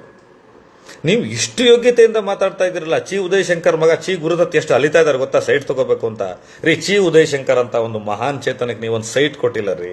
ಸಂಚಾರಿ ವಿಜಯ್ ರಾಷ್ಟ್ರ ಪ್ರಶಸ್ತಿ ವಿಜೇತ ಒಂದು ಸೈಟ್ ಕೊಡಲಿಲ್ಲ ರೀ. ನಾನೇ ಪರಮೇಶ್ವರ್ ಅವ್ರ ಮನೆಗೆ 10 ಸಲ ಅಲಿಸ್ಬಿಟ್ಟೆ ಕರ್ಕೊಂಡೋಗಿ. BDAಗೆ ಹೋದ್ವಿ, ಎಲ್ಲಿಗೆ ಹೋದ್ವಿ. ಕೊಡಬೇಕಾದಂಥ ವ್ಯವಸ್ಥೆಗಳನ್ನು ನೀವು ಕೊಡಲಿಲ್ಲ ರೀ. Not only Congress, not only this is not only about BJP. ಎಲ್ಲ ಪಾರ್ಟಿಗಳಿರೋದೇ ಹಿಂಗೆ. ನೀವು ಉದಯಶಂಕರ್ ಸೈಟ್ ಕೊಟ್ಟಿದ್ದೀರೇನ್ರಿ? ನಟು ಬೋಲ್ಟು ರಿಪೇರಿ ಆಮೇಲೆ ಮಾಡಿರೋಂತೆ. ನೀವೇ ಪ್ರಶಸ್ತಿಗಳಲ್ಲಿ ಮಾನದಂಡ ಆಗ್ತಿರಲ್ರಿ. ಇಂಥವ್ರಿಗೆ ಇಂತಿಂಥ ಪ್ರಶಸ್ತಿ ತಗೊಂಡ್ರೆ ಇಷ್ಟಿಷ್ಟು ಸವಲತ್ತುಗಳು ಬರುತ್ತೆ ಅಂತ ಕೊಡ್ರಿ. ಮೇಕೆದಾಟು ಯೋಜನೆ ಸ್ಟಾರ್ಟ್ ಮಾಡ್ರಿ, ನಾವು ಸಪೋರ್ಟ್ ಮಾಡ್ತೀವಿ ಕಾಂಗ್ರೆಸ್ ಪಕ್ಷದವರು. ನಿಲ್ಲಿಸ್ಬಿಟ್ರಲ್ರಿ ಅದನ್ನ. ಕೋರ್ಟ್ ಅಂತ ಹೇಳ್ಬಿಟ್ಟು ನೆಪ ಉಟ್ಬಿಟ್ಟು ಬಿಟ್ಬಿಟ್ರಲ್ಲ. ರವಿಗಾಣಿಗಂಗೆ ಏನು ಮಾಹಿತಿ ಕೊರತೆ ಇದೆಯೋ ಅಥವಾ ಏನು ಚಟನೋ, ತಾನು DK ಶಿವಕುಮಾರ್ ಅನ್ಕೊಂಡ್ಬಿಟ್ಟಿದಾರೋ, ತಾನು ಅಂಬರೀಷ್ ಅನ್ಕೊಂಡ್ಬಿಟ್ಟಿದಾರೋ ಗೊತ್ತಿಲ್ಲ. ಇದು ಒಂದು ಪಕ್ಷ ಅಂತ ಬರಲ್ಲ. ನೀವೀಗ ನೀವೊಂದು ಸರ್ಕಾರದಲ್ಲಿದ್ದೀರಾ, ಜವಾಬ್ದಾರಿಯುತ ಸ್ಥಾನದಲ್ಲಿದ್ದೀರಾ. ಸಾಧು ಕೋಕಿಲ ಅವರು ಚಲನಚಿತ್ರ ಅಕಾಡೆಮಿಲಿ ನಡೀತಾರೋ ಅಸಡ್ಡೆಗಳ ಬಗ್ಗೆ ಗೊತ್ತೇನ್ರಿ ನಿಮಗೆ? ಅಪಭ್ರಂಶಗಳ ಬಗ್ಗೆ ಗೊತ್ತಾ? ಹೇಳಿದ್ರೆ ಮರ್ಯಾದೆ ಹೋಗುತ್ತೆ ಚಿತ್ರರಂಗದ್ದು. ಒಂದಲ್ಲ 100 ಇದೆ. ಸರ್ಕಾರಕ್ಕೆ, ಚಲನಚಿತ್ರೋದ್ಯಮಕ್ಕೆ ಬ್ರಿಡ್ಜ್ ಆಗಿರ್ಬೇಕಾದವರು ಒಂದು ಕನಿಷ್ಠ ಒಂದು ಇನ್ವಿಟೇಷನ್ ಹೋಗಿಲ್ಲ, ಚೇರ್ ಹಾಕಕ್ಕಾಗಲ್ಲ ಅಂತ ಹೇಳ್ಕೊತಾರೆ. TV9 ಹೇಳಿದ್ರು ಅನ್ಸುತ್ತೆ ಮೋಸ್ಟ್ಲಿ. ಅದನ್ನ ನಾನು ನೋಡಿದ್ದೀನಿ ಆ ಬೈಟ್ನ. ನಮಗೆ ಆಸನದ ವ್ಯವಸ್ಥೆ ಮಾಡೋಕ್ಕಾಗಲ್ಲ ಅಂತಾರೆ. ಮತ್ತೆ ಯಾಕೆ ಬರಬೇಕು? ಒಂದು ಇನ್ವಿಟೇಷನ್ ಕೊಡೋಕ್ಕಾಗಲ್ಲ ಅವ್ರ ಕೈಲಿ, ಎಲ್ಲರನ್ನೂ ಒಳಗೊಳ್ಳಕ್ಕಾಗಲ್ಲ. ಅವಾರ್ಡ್ ಬಂದವ್ರಿಗೆ ಒಂದು ಸೈಟ್ ಕೊಡಲಿಲ್ಲ ನೀವು. ಅಲಿದು ಬಿಟ್ರು ಎಲ್ಲ. ಉದಯಶಂಕರ್, ಸಂಚಾರಿ ವಿಧಾನ, ಇದಕ್ಕೆ ನಾನು ಜೀವಂತ ಸಾಕ್ಷಿ ಇದ್ದೀನಿ, ಇಲ್ಲಿ ಮಾತಾಡ್ತಾ ಇದ್ದೀನಿ ಅಧಿಕೃತವಾಗಿ. ಇದನ್ನೆಲ್ಲ ನೆಟ್ಟಗೆ ಮಾಡಿ. ಮೊದಲು ಚಿತ್ರೋದ್ಯಮದವರು ಅಂದರೆ ಬೈದು ಬಿಡೋದು, ಅವ್ರ ಬಗ್ಗೆ ಕೇವಲವಾಗಿ ಮಾತನಾಡ್ಬಿಡೋದು. ಯಾವುದೋ ಒಂದು ಪಕ್ಷ ಮಾಡಿದ ಕಾರ್ಯಕ್ರಮಕ್ಕೆ ಹೋಗ್ಬಿಡ್ಬೇಕು. ಹೋಗಿಲ್ಲ ಅಂದ್ರೆ ಅಧಿಕಾರ ಬಂದಾಗ ಬೈಯೋದು. ನಾಟ್ ಹಿಟ್ಲರ್ಸ್. ಇದು ನಡೆಯಲ್ಲ. ಹಾಗಾಗಿ ಯೋಚನೆ ಮಾಡಿ ರವಿ ಗಾಣಿಗವರೇ, ಮಾತನಾಡೋಕ್ಕಿಂತ ಮುಂಚೆ ಯೋಚನೆ ಮಾಡಬೇಕು, ವಿಷಯ ತಿಳ್ಕೋಬೇಕು, ತಿಳ್ಕೊಂಡು ಮಾತನಾಡಿ. ವಿರೋಧ ಮಾಡೋದ್ರಲ್ಲಿ ತಪ್ಪಿಲ್ಲ. ಈಗ ನಾನು ರಮ್ಯಾ ಅವ್ರಿಗೊಂದು ಸವಾಲಾಗ್ತಾ ಇದ್ದೀನಿ. ಅವರು ಡಿ ಕೆ ಶಿವಕುಮಾರ್ ಸಾಹೇಬರು ಹೇಳಿದ್ದು ಕರೆಕ್ಟ್, ಅವ್ರು ಹೇಳಿದ್ದು ಕರೆಕ್ಟ್ ಅಂತ ಹೇಳೋದ್ರಲ್ಲಿ ಅವ್ರದ್ದೇನು ತಪ್ಪಿಲ್ಲ, ಅವ್ರು ಹೇಳ್ಬೋದು. ಆದರೆ ಇನ್ನು ಮುಂದಕ್ಕೆ ನೀವು ರಾಜಕಾರಣಿಯೂ ಆಗಿ, ನಟಿಯೂ ಆಗಿ, ಜನರಿಗೆ ಸಿಗಬೇಕು, ಕಾರ್ಯಕ್ರಮಗಳಿಗೆ ಬರಬೇಕು. ಫೆಸ್ಟಿವಲ್ಗೆ ನೀವು ಬಂದಿರಂಗೆ ಕಾಣ್ತಿಲ್ಲ ರಮ್ಯಾ ಅವರೇ, ಎಲ್ಲಿದ್ದೀರಾ? ಬರಲಿಲ್ಲ. ರಮ್ಯಾ ಅವ್ರು ಬರ್ತಾರೆ ಅಂತ ನೋಡ್ತೀನಿ, ಓರೈನ್ ಮಾಲಲ್ಲಿ ಕಾಣಿಸಿಕ್ತಾರೆ ಅಂತ ನೋಡ್ತೀನಿ. ಬಂದಿನ ಮೇಲೆ ಸಿನಿಮಾದವ್ರ ಜೊತೆ ಬರೀತಾರೆ, ಕಾರ್ಯಕ್ರಮಗಳಿಗೆ ಬರ್ತಾರೆ. ಯಾಕಂದ್ರೆ ಅವ್ರದ್ದು ನಟ್ಟು ಬೋಲ್ಟ್ ಸರಿ ಇದೆ ಡಿ ಕೆ ಶಿವಕುಮಾರ್ ಅವ್ರ ಪ್ರಕಾರ. ಬರಬೇಕಲ್ವಾ? ರವಿ ಗಾಣಿಗ ಹೇಳ್ತಾರೆ, ಅದು ಯಾರೋ ಆಂಧ್ರದಿಂದ ಬಂದ್ಬಿಟ್ಟಿದ್ದಾರೆ, ರಿಯಲ್ ಎಸ್ಟೇಟು ಚೇಂಬರ್. ನರಸಿಂಹಲು ಅವ್ರದ್ದು ಕನ್ನಡಕ್ಕೆ ಕೊಡುಗೆ ಗೊತ್ತೇನ್ರಿ? ಎಷ್ಟು ಥಿಯೇಟ್ರ್ ಕಟ್ಟಿದ್ರು, ಏನೇನು ಮಾಡಿದ್ರು, ಏನೇನು ಕೆಲಸ ಮಾಡಿದ್ರು ಅಂತ ಗೊತ್ತೇನ್ರಿ ರವಿ ಗಾಣಿಗ ನಿಮಗೆ? ಎಲ್ಲರೂ ಒಂದೊಂದು ಕೊಡುಗೆಗಳನ್ನು ಕೊಟ್ಟಿರ್ತಾರೆ. ಆಡ್ತಾ ಹೋಗ್ಬಿಟ್ರಿ, ನಿಮಗೆ ಬಿಟ್ಟಿರ್ತಾರೆ ಸಿನಿಮಾದವರು. ಡಿ ಕೆ ಶಿವಕುಮಾರ್ ಅವರು ಯಾರನ್ನೂ ಟಾರ್ಗೆಟ್ ಮಾಡಲಿಲ್ಲ, ಜನರಲ್ಲಾಗಿ ಹೇಳಿದ್ರು ಅವ್ರು. ಯಾಕೆಂದ್ರೆ ಸಾಧು ಕೋಕಿಲ ಅವ್ರು ಕೊಟ್ಟಿರೋ ರಾಂಗ್ ಇನ್ಫಾರ್ಮೇಶನ್ ನಮಗೆ ಗೊತ್ತಾಗ್ತಾ ಇತ್ತು. ಈಗ ಡಿ ಕೆ ಶಿವಕುಮಾರ್ ಅವ್ರಿಗೆ ಚಲನಚಿತ್ರ ಅಕಾಡೆಮಿ ಅಂದ್ರೆ ಏನು, ಅಲ್ಲಿ ನಡೀತಾ ಇರೋ ಅಪಭ್ರಂಶಗಳೇನು, ಅಲ್ಲಿ ನಡೀತಾ ಇರೋ ಲಾಬಿಗಳೇನು, ಚಲನಚಿತ್ರೋತ್ಸವದಲ್ಲಿ ಏನೆಲ್ಲ ಮಾಡ್ತಾರೆ ಅನ್ನೋದನ್ನ ಅವ್ರ ಗಮನಕ್ಕೆ ತರೋಣ. ತಂದ್ಮೇಲೆ ಅವ್ರು ಯಾವ ನಟ್ಟು ಬೋಲ್ಟ್ ಯಾರ್ದು ರಿಪೇರಿ ಮಾಡ್ತಾರೆ ನೋಡೋಣ. ಒಬ್ಬ ಸಾಧು ಕೋಕಿಲ ಅವ್ರ ಕಡೆಯಿಂದ, ಒಬ್ಬರದು ವೈಫಲ್ಯದ ಕಡೆಯಿಂದ ಇಡೀ ಚಿತ್ರರಂಗನ ಇಷ್ಟು ಈ ಪದಗಳಿಂದ, ಈ ದಾಷ್ಯದಲ್ಲಿ ಮಾತನಾಡುವಂಥ ಪರಿಸ್ಥಿತಿ ಬಂತು. ರವಿ ಗಾಣಿಗ ಅಂತವರೆಲ್ಲ ಮಾತಾಡ್ತಾ ಇದ್ದಾರೆ. ಗೆಳೆಯರೇ, ರವಿ ಗಾಣಿಗ ಅವರೇ, ಮಾಹಿತಿ ತಿಳ್ಕೊಳ್ಳಿ. ಈಗ ನೀವು ನನ್ನದೊಂದು ಪ್ರಶ್ನೆ, ನನ್ನೊಂದು ಚಾಲೆಂಜ್ ಇದೆ. 2004ರಿಂದ 2025 ಈ ಡೇಟ್ವರೆಗೆ ಕಿಚ್ಚ ಸುದೀಪ್ ಅವರು ಯಾವ್ಯಾವ ಅವಾರ್ಡ್ ತಗೊಂಡಿದ್ದಾರೆ ನೀವು ಹೇಳಬೇಕು. ಆ ಅವಾರ್ಡ್ಗಳ ಹಿಂದೆ 2 ಅವಾರ್ಡ್ಗಳು ನಾನು ಹೇಳ್ತಾನೆ ರಂಗಸಲ್ಸಿ ಜಸ್ಟ್ ಮಾತಲ್ಲಿ ನಿಮ್ಮದೇ ಸರ್ಕಾರ ಇತ್ತು. ಇದರ ಲಾಬಿ, ಇದಕ್ಕಾದ ಅವಮಾನ ನಾವು ಮುಂದಕ್ಕೆ ಮಾತಾಡ್ತೀವಿ, ಅದಕ್ಕೆ ನೀವು ಉತ್ತರ ಕೊಡಬೇಕು. ಇವತ್ತು ಜನರು, ಅಭಿಮಾನಿಗಳು ಯಾರಾದರೂ ಅವಾರ್ಡ್ ರಿಜೆಕ್ಟ್ ಮಾಡಿದ್ರೆ ಡಾಕ್ಟರೇಟ್ ಪ್ರಶಸ್ತಿ 35,000 50,000 ಸಿಗ್ತಾ ಇದೆ ರೀ. ಡಾಕ್ಟರೇಟು ಲಾಬಿ ಆಗೋಗಿದೆ ಅದು. ಆದರೆ ತುಮಕೂರು ವಿಶ್ವವಿದ್ಯಾನಿಲಯ, ಘನತೆ ವಿಶ್ವವಿದ್ಯಾನಿಲಯ, ಮೈಸೂರು, ಗುಲ್ಬರ್ಗ ಇಂಥವ್ರು ಹೇಳಿದಾಗಲೇ ತಗೊಂಡಿಲ್ಲ ಅಂದ್ರೆ ಅದಕ್ಕೊಂದು ಕಾರಣ ಇರುತ್ತೆ. ಒಂದು ವೈಯಕ್ತಿಕವಾದಂಥ ಗೌರವ ಇರುತ್ತೆ, ಆತ್ಮಾಭಿಮಾನ ಇರುತ್ತೆ. ಅದನ್ನು ಗೌರವಿಸ್ಬೇಕು ನೀವು. ಅದನ್ನು ತುಂಬ ಸ್ಪಷ್ಟವಾಗಿ ಹೇಳಿರ್ತಾರೆ, ಅರ್ಥ ಮಾಡ್ಕೋಬೇಕು ಅವಾರ್ಡ್ ಯಾಕೆ ತಗೊಂಡಿಲ್ಲ ಅಂತ ಹೇಳಿದ್ದಕ್ಕೆ. ಸೊ ಇದೊಂದು ಸವಾಲನ್ನು ನಾನು ರವಿ ಗಾಣಿಗ ಅವ್ರಿಗೆ ಹಾಕ್ತಾ ಇದ್ದೀನಿ. ಅವರು ಉತ್ತರ ಕೊಡಬೇಕು. ಕನ್ನಡಕ್ಕೆ ಅವರು ಮಾಡಿರುವ ಕೆಲಸ ಏನು, ನೀವು ಮಾಡಿರೋ ಕೆಲಸ ಏನು, ಇದು ನೀವು ಉತ್ತರ ಕೊಡಲೇಬೇಕು. ಎರಡನೇದು, ತುಂಬ ಲೇವಡಿಯಾಗಿ ಮಾತಾಡಿದ್ದಾರೆ ಅವಾರ್ಡ್ ಬಗ್ಗೆ. 2004ರಿಂದ ಇಲ್ಲಿವರೆಗೆ ಯಾವ್ಯಾವ ಅವಾರ್ಡ್ಗಳನ್ನು ಯಾರ್ಯಾರು ರಿಜೆಕ್ಟ್ ಮಾಡಿದ್ದಾರೆ, ಯಾರ್ಯಾರು ತಗೊಂಡಿದ್ದಾರೆ ನೀವು ಹೇಳಬೇಕು. ನಿಮ್ಮ ಹತ್ರ ಮಾಹಿತಿ ಇದ್ರೆ ಹೇಳಬೇಕು. ಮೂರನೇದು, ಕಾಂಗ್ರೆಸ್ ಸರ್ಕಾರಕ್ಕೆ ಶಕ್ತಿ ಇದ್ರೆ, ತಾಕತ್ತಿದ್ರೆ, ಇಚ್ಛಾಶಕ್ತಿ ಇದ್ರೆ, ಸಿನಿಮಾ ರಂಗದ ಬಗ್ಗೆ ಒಲವಿದ್ರೆ, ನಟ್ಟು ಬೋಲ್ಟನ್ನು ಸರಿ ಮಾಡೋದೇ ಆದರೆ ಸಬ್ಸಿಡಿ ರಿಲೀಸ್ ಮಾಡಬೇಕು ಇಮಿಡಿಯೇಟ್ ಆಗಿ. 2024 ತನಕ ಅವಾರ್ಡ್ಗಳನ್ನು ಇಶ್ಯೂ ಮಾಡಬೇಕು, ಅವಾರ್ಡ್ ಫಂಕ್ಷನ್ಸ್ಗಳನ್ನು ಮಾಡಬೇಕು, ಸಬ್ಸಿಡಿಗಳನ್ನು ಕೊಡಬೇಕು. ವಾರ್ತಾ ಇಲಾಖೆಯಲ್ಲಿ ಡಾಕ್ಯುಮೆಂಟರಿಗಳು, ಸಾಕ್ಷ್ಯಚಿತ್ರಗಳಿಗೆ ಪೆಂಡಿಂಗ್ ನಿಂತಿದೆಯಲ್ಲ ಬಿಲ್ಗಳು, ಅದನ್ನು ದುಡ್ಡು ಕೊಡಬೇಕು. ಚಲನಚಿತ್ರ ಅಕಾಡೆಮಿ ನೆಟ್ಟಕ್ಕೆ ಕೆಲಸ ಮಾಡೋ ಥರ ಮಾಡಬೇಕು. ಅದರ ಫಂಕ್ಷನಿಂಗ್ ಬೈಲ ರಿಲೀಸ್ ಮಾಡಬೇಕು ಜನರಿಗೆ. ಏನು ಫಂಕ್ಷನ್ ಮಾಡುತ್ತದು? ಚಲನಚಿತ್ರ ಅಕಾಡೆಮಿಯ ಉದ್ದೇಶ ಏನು, ಅಲ್ಲಿ ಕೂತವ್ರು ಏನು ಗೆಣಸ್ ಕೆತ್ತಾರೆ ಅಂತ ಗೊತ್ತಾಗಬೇಕು. ಇಷ್ಟನ್ನು ನೀವು ರವಿ ಗಾಣಿಗ ಅವರು ಹೇಳಬೇಕು. ಇಲ್ಲಾಂದ್ರೆ ಈ ಎಲ್ಲ ಅಪಭ್ರಂಶಗಳನ್ನು ಡಿ ಕೆ ಶಿವಕುಮಾರ್ ಅವ್ರ ಗಮನಕ್ಕೆ ತರ್ತೀವಿ. ಅವರು ಮಾತಾಡಬೇಕು. ಜನ ಏನು ಹೇಳ್ತಾ ಇದ್ದಾರೆ ಗೊತ್ತಾ ಡಿ ಕೆ ಶಿವಕುಮಾರ್ ಅವರೇ? ಸ್ಟಿಲ್ ಇವರ DCM. ನೀವು CM ಆಗ್ಬಿಟ್ರೆ ತುಂಬ ಕಷ್ಟ ಆಗ್ಬಿಡುತ್ತೆ ರಾಜ್ಯಕ್ಕೆ. ಒಬ್ಬ ಹಿಟ್ಲರ್ನ ತಂದು ಕೂರಿಸಬಾರ್ದು ಅಂತ ನಾನು ಅನ್ಕೋತೀನಿ. ಡಿ ಕೆ ಸುರೇಶ್ ಅವರ ಉದಾಹರಣೆ ನಿಮಗೆ ಮನಸ್ಸಿಗೆ ಬರಬೇಕಾಗಿತ್ತು. ಒಳ್ಳೆ ರಾಜಕಾರಣಿ ನೀವು, ಇವರ ವೆರಿ ಗುಡ್ ಪೊಲಿಟಿಷಿಯನ್. ಆದರೆ ಈ ಗ್ಯಾಸ್ ಕಾಲೇಜು ಅಧ್ಯಕ್ಷನ ಥರ ಮಾತನಾಡೋದು ನೀವು ಬಿಡಬೇಕು. ಆ ವರ್ತನೆ ಬಿಟ್ಟರೆ ನೀವು ತುಂಬ ದೊಡ್ಡ ನಾಯಕರಾಗ್ತೀರಾ. ನಿಮ್ಮ ಬಗ್ಗೆ ಒಲವು ಮತ್ತು ಗೌರವದಿಂದ ನೀವು ಮಾತಾಡ್ತಾರೆ, ಹೆದರಿಕೆ ನಮಗಿಲ್ಲ. ನೀವು ಇನ್ನೂ ದೊಡ್ಡ ಮಟ್ಟದ ನಾಯಕರಾಗಬೇಕು ಅನ್ನೋ ಆಸೆ ಇಟ್ಕೊಂಡು ಹೇಳ್ತಾ ಇದ್ದೀವಿ. ಪುಡಿ ರೌಡಿ ಥರ ಮಾತಾಡೋದನ್ನು ಬಿಟ್ಬಿಡಿ, ವಿಷಯ ತಿಳ್ಕೊಳ್ಳಿ. ನಿಮ್ಮ ಸಾಧಕೋಕಿಲ್ಲ ತಪ್ಪು ಮಾಡಿದ್ದಾರೆ, ಅವರ ತಪ್ಪಿಂದ ಇದು ಇಷ್ಟೆಲ್ಲ ಆಗ್ತಾ ಇರೋದು. ಅದನ್ನು ಸರಿ ಮಾಡ್ಕೊಳ್ಳಿ ಮೊದಲು. ನಾನು ಒಂದು ಚಾಲೆಂಜನ್ನು ರವಿ ಗಾಣಿಗ ಅವ್ರಿಗೆ ಹಾಕ್ತಾ 3 ಪ್ರಶ್ನೆಗಳು ಅವ್ರ ಮುಂದೆ ಇಡ್ತಾ ನನ್ನ ಮಾತನ್ನು ಮುಗಿಸ್ತಾ ಇದ್ದೀನಿ. ಮೊದಲನೇದು, 2004ರಿಂದ ಇಲ್ಲಿ ತನಕ ಕಿಚ್ಚ ಸುದೀಪ್ ಅವರು ತಗೊಂಡಿರುವ ಅವಾರ್ಡ್ ಹೇಳಬೇಕು. ಯಾವ ಅವಾರ್ಡ್ ತಗೊಂಡಿದ್ದಾರೆ, ಯಾವ ಫಂಕ್ಷನ್ಗೆ ಹೋಗಿದ್ದಾರೆ, ಇನ್ಕ್ಲೂಡಿಂಗ್ ಹಿಂದಿ. ಎರಡನೇದು, ಅವರು ಕನ್ನಡಕ್ಕೆ ಮಾಡಿರುವ ಕೆಲಸ ನಿಮಗೆ ಗೊತ್ತಾ ಹೇಳಬೇಕು. ಮೂರನೇದು, ಸಾಧು ಕೋಕಿಲ ಅವರು ಮಾಡಿರೋ ಅಪಭ್ರಂಶ ಏನು, ಎಲ್ಲದಕ್ಕಿಂತ ಮುಖ್ಯವಾಗಿ ರಂಗ SLC ಮತ್ತು ಜಸ್ಟ್ ಮಾತ್ಮತ್ತಲ್ಲಿ ಕಾರ್ಯಕ್ರಮದಲ್ಲಿ ನಿಮ್ಮದೇ ಸರ್ಕಾರ ಇದ್ದಾಗ ಒಬ್ಬ ನಟರಿಗೆ ಮಾಡಿದ ಅವಮಾನ ಇತ್ತಲ್ಲ, ಲಾಭಿ ಇತ್ತಲ್ಲ, ಅದಕ್ಕೆ ಯಾರು ಉತ್ತರ ಕೊಡ್ತಾರೆ? ಯಾವುದೇ ನಟ ಆಗಿರಲಿ, ಯಾವುದೇ ಕಲಾವಿದರಾಗಿರಲಿ, ಅದಾಗಬಾರ್ದು ಅನ್ನೋದಕ್ಕೆ ನೀವು 3 ಪ್ರಶ್ನೆಗೆ ಉತ್ತರ ಕೊಡಬೇಕು. ಈಗ ಅಭಿಯಾನ ಶುರು ಆಗ್ತಾ ಇದೆ.